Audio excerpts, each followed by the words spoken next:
Bonjour à tous, nous nous retrouvons aujourd'hui pour parler des ondes électromagnétiques et plus précisément du premier à les constater. On parle ici d'un jeune chercheur de 30 ans nommé Heinrich Hertz. Remettons-nous dans le contexte. En 1745, un scientifique du nom d'Alessandro Volta est le premier à inventer un dispositif capable de fournir de l'électricité avec un courant continu. Ce dispositif est tout simplement composé d'une succession de disques de cuivre, de zinc séparés par des morceaux de carton imbibés d'eau salée. Suite à cette invention, un professeur du nom de Joseph Henry crée un nouveau dispositif capable d'élever la tension. Il s'agit en réalité d'un système assez simple. Il est composé de la pile électrique d'Alessandro Volta, mise en série avec deux bobines baignant dans un bain de mercure. Il remarque qu'en tirant brusquement l'un des fils électriques, on observe un extra courant de rupture. C'est donc la preuve que l'électricité peut se propager dans l'air. À cette époque, la médecine s'oriente sur un potentiel usage de l'électricité et est donc très intéressée par ce phénomène. C'est pour cela qu'Heinrich Daniel Ruhmkorff s'y intéresse au 19e siècle et propose une version plus évoluée de la bobine d'induction. On peut alors observer des étincelles jusqu'à 30 cm et qui sont capables de briser des blocs de 10 cm d'épaisseur. Elle trouve des usages très variés, comme par exemple des aspects militaires, ce qui intéressera d'ailleurs Napoléon III, et il lui offrit même le prix Volta de 50 000 francs. Mais pas seulement, aussi dans le monde du spectacle. On peut observer des représentations où des hommes se font par exemple électriser ou voire même électrocuter. Et c'est à ce moment précis de l'histoire qu'intervient Heinrich Hertz. Il effectuera ses travaux suite à ses découvertes scientifiques.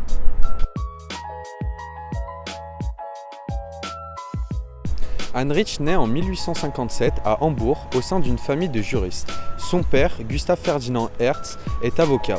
Marié à Anna Elisabeth Pfefferkorn, Heinrich est l'aîné d'une famille de 4 enfants. Dès l'âge de 6 ans, il fréquente une école privée où il monte une grande habileté manuelle et technique ainsi qu'un penchant pour les langues. Il dispose d'une mémoire exceptionnelle. En 1874, il entre au lycée Johanneum de Hambourg. En plus des disciplines scolaires classiques dont le latin et le grec, il prend des cours d'arabe et de dessin technique.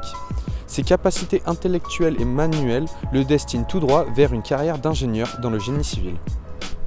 Après avoir obtenu son baccalauréat en 1875, il débute comme stagiaire dans les services techniques de la ville de Francfort. En 1876, il entre à l'Institut Polytechnique de Dresde, une école technique où il se consacre presque exclusivement aux mathématiques et aux sciences. Il effectue son service militaire à Berlin en 1877, puis en 1878, il se rend à Munich avec l'intention de s'inscrire à l'école polytechnique supérieure, une école d'ingénieurs. Finalement, il persuade son père que son avenir passe par la recherche en physique et devient étudiant à l'université de Berlin en 1879, mais il suivra les cours des deux écoles en parallèle. Brillant, il devient docteur en physique en 1880, puis assistant à l'Institut de physique. En 1883, l'ingénieur est nommé maître de conférence à l'université de Kiel où il commence ses recherches sur l'électromagnétisme. Heinrich Hertz devient professeur à l'université technique de Karlsruhe, ville où il se marie avec Elisabeth Doll en 1886, la fille d'un confrère, Max Doll. Toujours plongé dans ses recherches, il fabrique un oscillateur en 1887, avant de découvrir les ondes électromagnétiques diffusées dans l'air le 15 mars 1888. Suite à ces découvertes, Heinrich Hertz devient professeur et chercheur à l'université de Bonn en 1889 et reçoit le prix Lacaze de physique de l'Académie des sciences. Puis part en Angleterre l'année suivante afin de recevoir la médaille de Rumford pour l'ensemble de ses recherches. Très respecté dans le milieu de la physique, Heinrich Hertz meurt à 36 ans le 1er janvier 1894 à Bonn. Il était atteint de la maladie de Wegener, une maladie rare affectant les vaisseaux sanguins. En 1895, ses recherches sur les ondes électromagnétiques seront reprises par Guglielmo Marconi, un savant italien. Il développera le premier télégraphe sans fil qui connaîtra un succès dans le monde entier. Les ondes hertziennes d'Heinrich Hertz sont toujours utilisées dans le monde des médias et leur créateur reste une référence dans le domaine de la physique. En 1987, l'Institute of Electrical and Electronics Engineers a créé la médaille d'Heinrich Hertz pour honorer les réalisations exceptionnelles dans le domaine des ondes radio. Pour conclure sur ce moment d'histoire, voici une anecdote. À la suite de sa découverte sur les ondes hertziennes en 1888, Hertz la présenta devant une assemblée d'étudiants. À la question de l'un d'entre eux qui lui demandait s'il y aurait une application de ces ondes, Hertz répondit qu'il n'y en aurait aucune.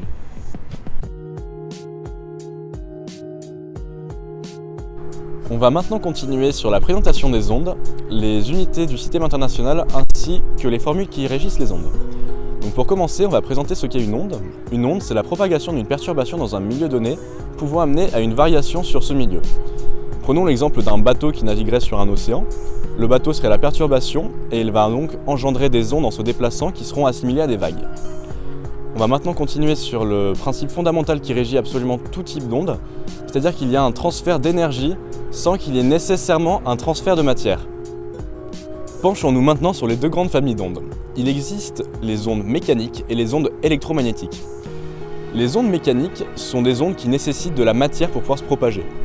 Prenez comme exemple un élastique. Si vous le tendez et que vous le pincez, vous allez pouvoir observer une vibration au niveau de l'élastique, ce sera donc le déplacement de l'onde.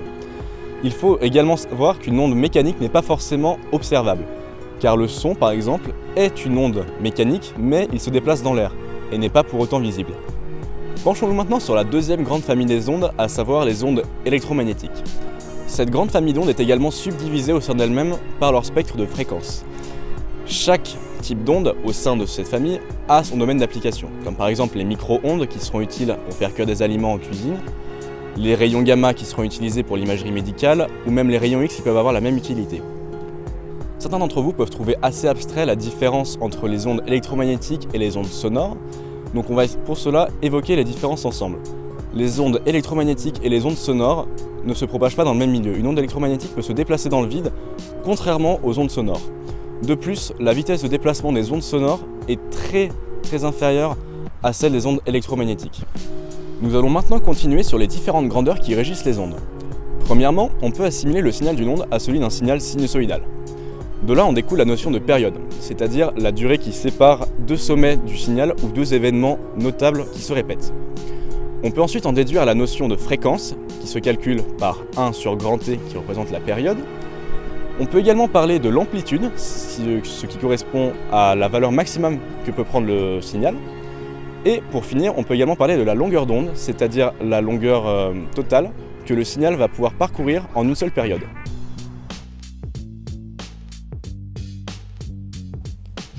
En 1864, les équations de Maxwell permettent d'englober dans un même cadre l'électricité et le magnétisme. Ces équations prédisent qu'un champ magnétique oscillant est toujours associé à un champ électrique oscillant et que tous deux se propagent sous forme d'une onde électromagnétique. La vitesse de propagation de ces ondes calculée par Maxwell s'avère très proche de la lumière. Celui-ci suggère alors que la lumière est une onde de ce type. En 1888, Heinrich Hertz montrera l'existence des ondes électromagnétiques. Pour cela, il réalise un oscillateur à l'aide d'une bobine et d'un condensateur composé de deux sphères. Les oscillations du courant électrique dans ce dispositif sont à l'origine d'une onde qu'il détecte avec un petit résonateur composé d'un anneau métallique presque refermé. Le courant créé par l'onde dans cette antenne provoque une étincelle. La théorie de Maxwell ne se contente pas d'établir que la lumière est associée à l'oscillation rapide d'un champ électrique et d'un champ magnétique. Elle permet aussi de comprendre comment les ondes électromagnétiques sont couplées avec la matière, c'est-à-dire ce que sont les sources de ces ondes et comment celles-ci agissent sur la matière. Les ondes électromagnétiques sont émises par des charges électriques accélérées, par exemple un courant oscillant dans une antenne d'émission. Réciproquement, une onde électromagnétique met en mouvement des charges électriques. Voici maintenant une simple expérience retraçant celle de Heinrich Hertz. Pour celle-ci, on utilise un allume-gaz piézoélectrique que l'on relie à une antenne constituée par des aiguilles à tricoter, qui sera donc l'émetteur. Comme vous pouvez le voir, on laisse un petit espace entre les deux. Ensuite, en face, nous avons le même type d'aiguille qui est relié à une ampoule à néon. Ce sera donc le récepteur. Lorsque l'on va appuyer sur l'émetteur, un arc électrique va se faire entre les deux aiguilles.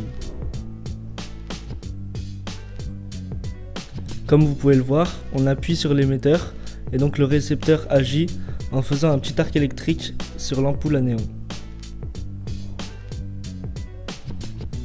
On peut donc constater que des ondes électromagnétiques sont envoyées de l'émetteur au récepteur.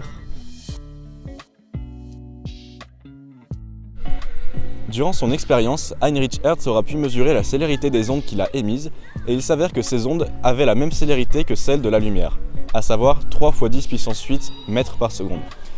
C'est de cette coïncidence que nous avons pu en déduire que la lumière était une onde électromagnétique. Penchons-nous un peu plus en détail sur la célérité de la lumière. La célérité de la lumière peut varier en fonction de plusieurs facteurs, notamment le milieu considéré. Prenons par exemple l'eau. Si la lumière traverse de l'eau, sa célérité que l'on notera V en indice O sera plus faible que sa célérité dans le vide que l'on notera C. La célérité d'une onde lumineuse dépend également de la fréquence de l'onde lumineuse. Cependant, la fréquence ne sera pas modifiée peu importe le milieu traversé. Cela implique qu'il y a seulement un changement de longueur d'onde. Nous pouvons désormais introduire la notion de retard. Lorsque nous sommes dans un milieu non dispersif, c'est-à-dire un milieu dans lequel toutes les fréquences qui composent l'onde se déplacent à la même vitesse, le mouvement en un point est le même que celui de ses prédécesseurs, sauf qu'il possède un décalage. Ce décalage est appelé retard. Il s'exprime t est égal à t' moins t. Si l'on considère deux points séparés dans l'espace par une distance d et décalés dans le temps par un retard t, alors la célérité v s'écrira d sur t. Imaginons que l'on entende le tonnerre 5 secondes après avoir vu un éclair en sachant que la célérité du son dans l'air est de 340 mètres par seconde. La distance s'exprimant v fois t, t étant le retard, on obtiendrait donc 340 fois 5 égale 1700 mètres. L'orage se situerait donc à 1,7 km de nous. Nous avons donc pu voir comment les travaux de ce grand scientifique ont pu façonner l'histoire, ainsi que la portée de la découverte des ondes qui ont totalement changé la vision de certains phénomènes physiques, comme par exemple la lumière. De plus, à l'ère du numérique, les ondes sont omniprésentes et loin d'être remplacées.